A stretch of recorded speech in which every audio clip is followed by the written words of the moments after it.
암송하는 친구 있으면 암송해도 돼요. 네, 유명한 말씀이어서 1절과 2절을 아마 연속해서 많이 들었고 또 암송하는 친구들도 있을 겁니다.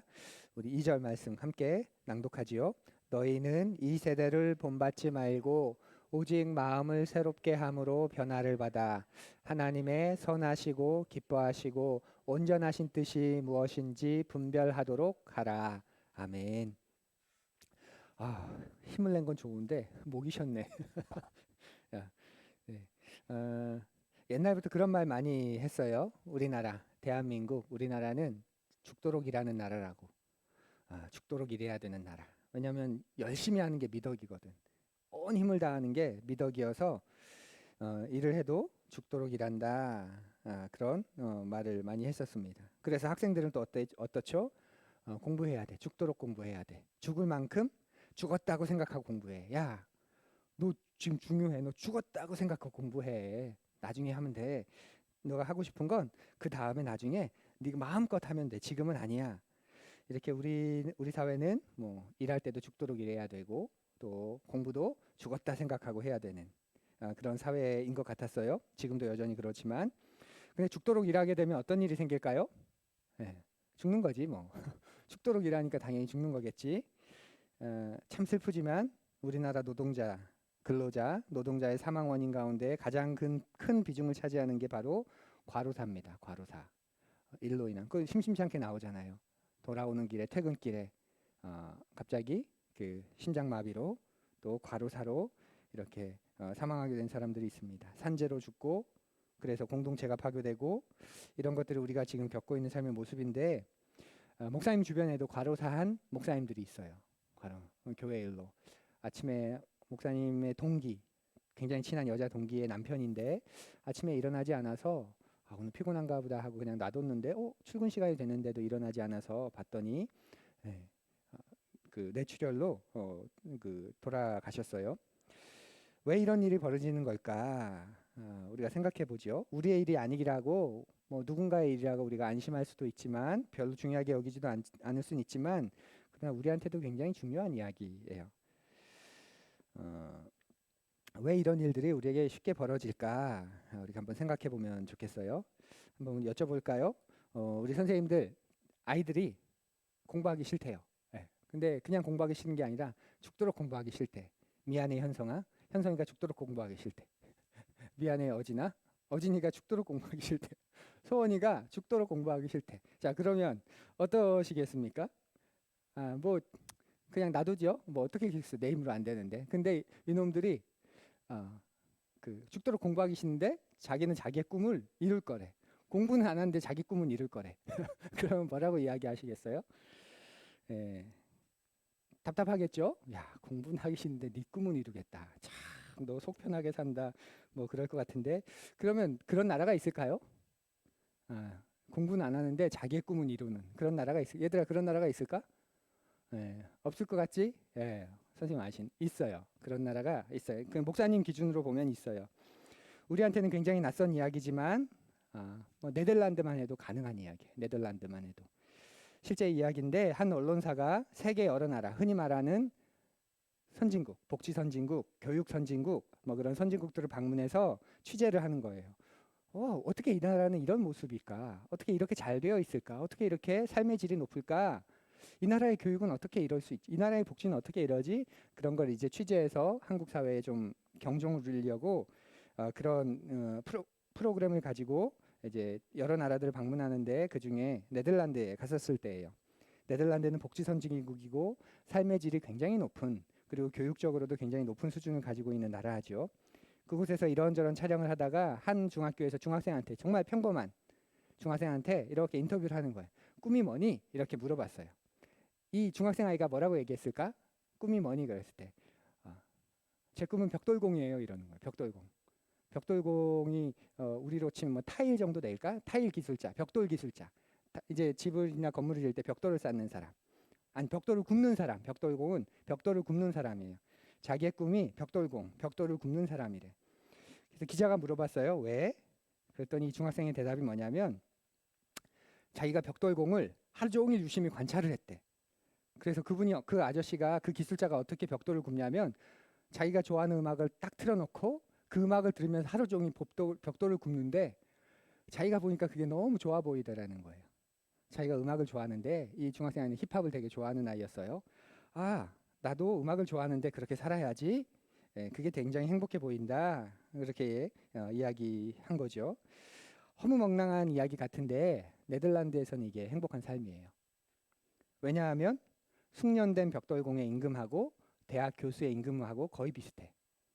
놀랍지 않아요? 숙련된 벽돌공의 임금하고 그 대학 교수의 임금하고 거의 비슷한 거예요. 그래서 이 사람들한테는 말 그대로 직업의 귀천이 없는 거죠. 그래서 억지로 대학 가지 않아도 돼요. 뭔가 학문적인 성취를 하고 싶은 친구들이 아니면 애써서 대학에 갈 필요가 없어요. 그러니까 대학에는 어떤 친구들만 있을까? 대학에는 그지? 학문적인 성취를 이루고 싶은 친구들만 있는 거죠. 취직 때문에 억지로 대학 가는 경우가 없는 거예요. 자, 이런 사회하고 너 어릴 때부터 너 열심히 공부하지 않으면 나중에 노가다 할지도 몰라. 노동자 돼. 이렇게 말하는 사회하고 그렇게 사람들이 어떻게 일을 생각하는, 일터를 생각하는, 직업을 생각하는, 직장을 생각하는 생각이 같을 수 있을까? 예전에 박명수 씨가 엄청 유명한 말을 했지. 너 공부 제대로 안 하면 나중에 더울 때 더운 데서 일하고 추울 때 추운 데서 일한다? 예. 우리한테 무서운 말. 안 그래도 더운데 내가 공부 안 하면 이 더위에 더 더운 데서 일한다고? 이런. 예. 근데 목사님이 어렸을 때는 그거보다 더 충격적인 말을 들으면서 공부해야 됐었어요. 목사님이 어렸을 때 제일 많이 듣던 말, 너 공부 안 하면 나중에 네 아빠처럼 된다? 이런 말 많이 들었어요. 왜냐하면 우리가 유교 문화거든.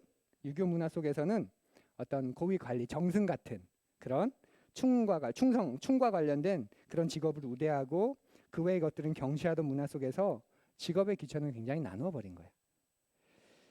그러니까 우리 사회는 우리가 살아가고 있는 문화 속에서는 일을 하는 것에 대한 굉장히 왜곡된 생각을 가지고 있는 거죠. 사람들이 모두가 다 자기에게 맞는 일을 하며 살아가는 일꾼, 노동자인데 우리는 노동한다, 노동자 그러면 굉장히 이상하게 받아들여. 그래서 그 말도 바꿔요. 근로자. 근로라는 말은 근면할 근자에 일할 노자를 쓰는 거든. 근면하게 일하는 사람. 그러니까 노동자 자체가 일하는 사람인데 일꾼인데 그 일꾼도 어떻게 부르냐면 근면하게 일하는 사람 이렇게 바꿔서 부를 만큼 우리의 문화가 그래요. 그래서 노조 그러면 노동조합 그러면 빨간색이 떠오르죠. 그런데 다른 나라를 보면 프랑스만 해도 대사관에 대사가 있죠. 그 대사 밑에 부대사가 있지. 부대사도 자기를 노동자라고 여기고 노조에 가입해. 학교의 교장 선생님들도 나는 노동자야 그러면서 교장 선생님들의 노조에 가입하고 법원의 판사도 노조에 가입해요. 핀란드에서는 또 캐나다에서는 경찰도 호주에서는 소방관들도 자신들이 다 일하는 사람, 노동자라고 여겨요. 그리고 자신들의 그런 일들을 더 그 위치를 잘 공고히 할 수 있도록 노조에 가입해요. 독일에서는 군인들까지도.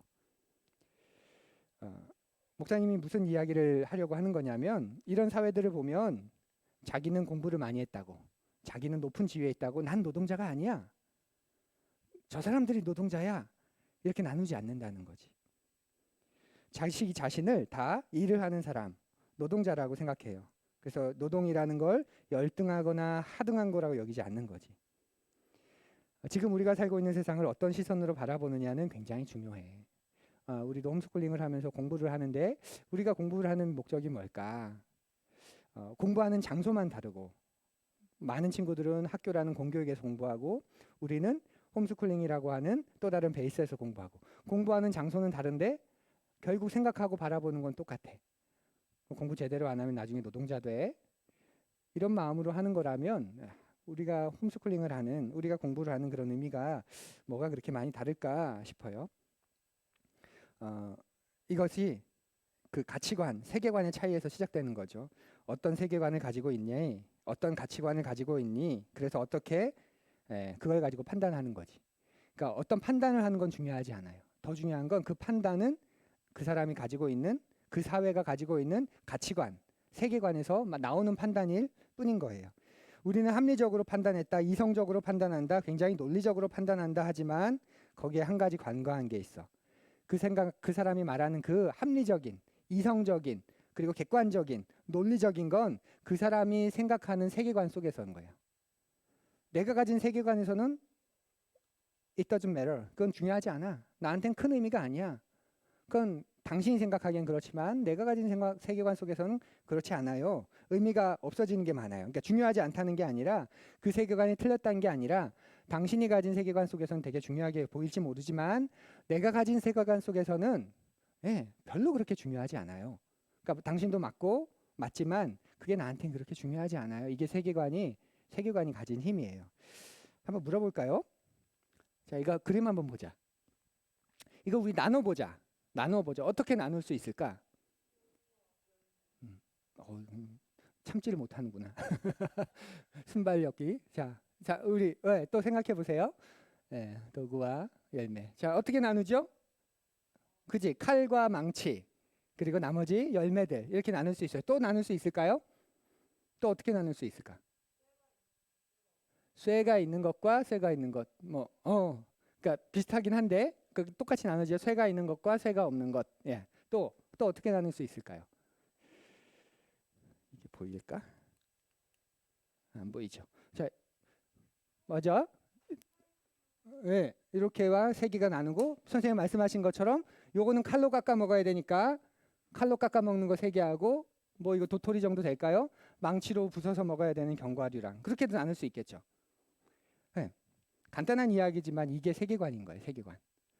나한테는 도구 그리고 열매 그렇게 나는 분리가 되지만 또 어떤 사람에게는 이건 칼을 쓰는 거네. 그러니까 이 세계가 굉장히 그 사람이 보기에 상대편이 보기엔 굉장히 이질적인 거야. 이상하다. 하지만 아니 칼이 필요한 과일 그리고 망치가 필요한 열매 이렇게 나눌 수도 있어요. 이게 세계관의 차이라는 거죠. 세계관의 차이. 그리스도인은 어떤 사람이냐면 하나님 나라 세계관을 가진 사람이에요. 가장 대표적인, 가장 기본적이고 가장 중요한 그 세계관이 뭘까? 하나님이 창조주시다. 그 하나님은 온 세상과 우리를 만드셨다. 그런데 우리가 이 세상을 망가뜨렸다. 그 망가뜨린 세상을 하나님께서 고치시다가 그게 성경에 쭉 나오는 이야기인데 최종적으로 예수 그리스도를 통해서 완전히 고쳐주셨다. 그런데 하나님께서 고쳐주시지만 이 세상 속에 그 하나님 나라가 완전하게 임한 건 아니다. 그래서 우리는 이 세상 속에서 하나님 나라 백성으로 살고 순례자로 산다. 그리고 마지막 날에 하나님의 마침내 그 완전한 회복의 날이 모든 역사와 인생 속에서 이루어지고 모든 인생은 그 하나님 앞에 서서 자신의 삶을 결산해야 되는 결산의 날이 보고해야 되는 보고의 날이 있다. 이게 우리가 가지고 있는 세계관인 거예요. 이게 세계관. 아까 네덜란드 이야기를 떠올려 보세요. 어떤 세계관을 가지고 사느냐. 우리 입장에서 할 게 없어서 벽돌 굽는 사람을 해. 야, 너 대학까지 갔잖아. 그런 세계관을 가지고 있는 우리하고 와, 되게 행복해 보인다. 나 음악 좋아하는데 음악을 틀어놓고 하루 종일 이 일을 할 수 있다고? 나 그 일 하면서 살래. 그리고 그 사회에 들어가 보니까 그 벽돌군 숙련된 15년, 20년 숙련되게 그 일을 하는 사람의 급여하고 대학 교수의 급여하고 그렇게 별반 다르지 않아. 그런 세계관을 가진 사회하고 어떻게 같을 수가 있겠어요? 그죠?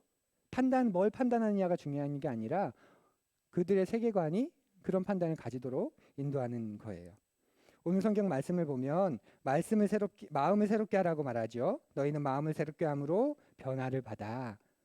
마음을 새롭게 함을 통해서 변화가 일어나는 거예요. 여기서 말하는 마음은 내 마음가짐. 나 내일부터 열심히 해야지 이런 마음가짐이 아니라 이성. 성경이 말하는 마음은 의지가 수반된 이성, 지성, 세계관 이것에 가까워요. 그러니까 세계관을 새롭게 해야 된다는 거예요. 이성을 새롭게 해야 된다는 거예요. 기독교 교육에 있어서 그래서 가장 중요한 건 지식주입이 아니라 세계관 교육입니다. 세계관 교육. 세계관이 건강하면 살 힘을 얻지요.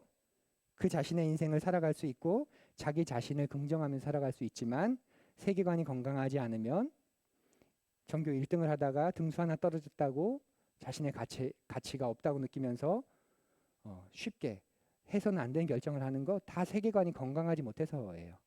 우리는 세계관을 생각하지 않고 자꾸 그 행동만 바라봐. 그런데 그 내면을 보면 그 행동이 어떤 세계관에서 나왔는지 우리가 그것까지 살필 필요가 있지요. 그래서 그리스도인에게는 세계관이 중요합니다. 선생님들에게도 세계관이 중요하지요. 어떤 세계관을 가지고 있는가. 그리고 그 세계관은 건강한가. 성경이 말하는 이 세상을 바라보는 안목과 내가 이 세상을 바라보는 안목 비슷한가? 가까워지고 있는가? 아니면 성경이 세상을 바라보는 안목. 우리가 어렸을 때부터 거의 주문처럼 듣던 세상은 타락했다. 하나님이 고치시고 고치셨지만 계속 인간이 불순종하고 반역했다. 근데 예수 그리스도를 통해서 모든 이 역사와 인생을 구원할 수 있는 구원의 길을 보여주셨고, 그래서 누구든지 예수 그리스도를 믿으면 하나님의 자녀가 된다. 그런데 이 세상은 완전하지 않다. 그래서 마침내 이 세상을 완전하게 하는 그날이 온다. 성경이 바라본 이 세상을 바라본 안목하고, 나는 교회에서는 그런 말을 할 수 있지만 사회로 나가면 그것도 다 사라지고 열심히 해야 돼. 너 뒤처지면 안 돼. 뒤처지면 나중에 힘들게 살아야 돼. 나중에 불행해져. 성경이 말하는 세계관과 세상이 말하는 세계관이 혼합돼서 그런 이중적인 마음을 가지고 우리가 살아갈 수도 있습니다. 우리의 만족과 평안이 어디서 오는 세계관인지 너희는 마음을 새롭게 함으로 변화를 받아. 이 말은 계속 너희의 중심을 바꿔야 한다고. 세계관을 견고히 해야 한다고. 그런 고백입니다. 우리에게도 좀 우리 아이들에게도 그런 마음들이 우리 씨앗학교를 통해서 우리가 높은 수준의 지식을 가르쳐 주는 곳은 아니지만 그건 각 가정 안에서 필요한 만큼 또 해나가면서 할 수 있는 또 그런 그 도구들이 많잖아요. 뭐 인터넷 교육도 있고 학원도 있고 내가 정말 필요하다면 그리고 내가 그것을 해야 되는 거라면 그런 것들을 사용하면서 우리가 하면 되겠지요. 그렇지만 우리 안에서는 그것보다 더 중요한 이 하나님 나라 세계관을 가지고 그렇게 살아갈 수 있는. 그래서 너의 세계관에서는 그게 중요하지만 나에게는 그게 그렇게 중요하지 않아. 이렇게 세상을 향해 담대하게 건강하게 그리고 두려움 없이 이야기할 수 있는 우리가 되었으면 참 좋겠습니다. 우리 친구들이 그런 친구들로 자라가면 좋겠어. 그래서 어른들이 조금씩 잘못 볼 때 저한테는 그게 그렇게 중요하지 않아요. 왜냐하면 저는 이렇기 때문에 그래요. 이렇게 얘기할 수 있는 또 그런 아이들로 우리 친구들이 자라가면 좋겠어요. 기도할게요.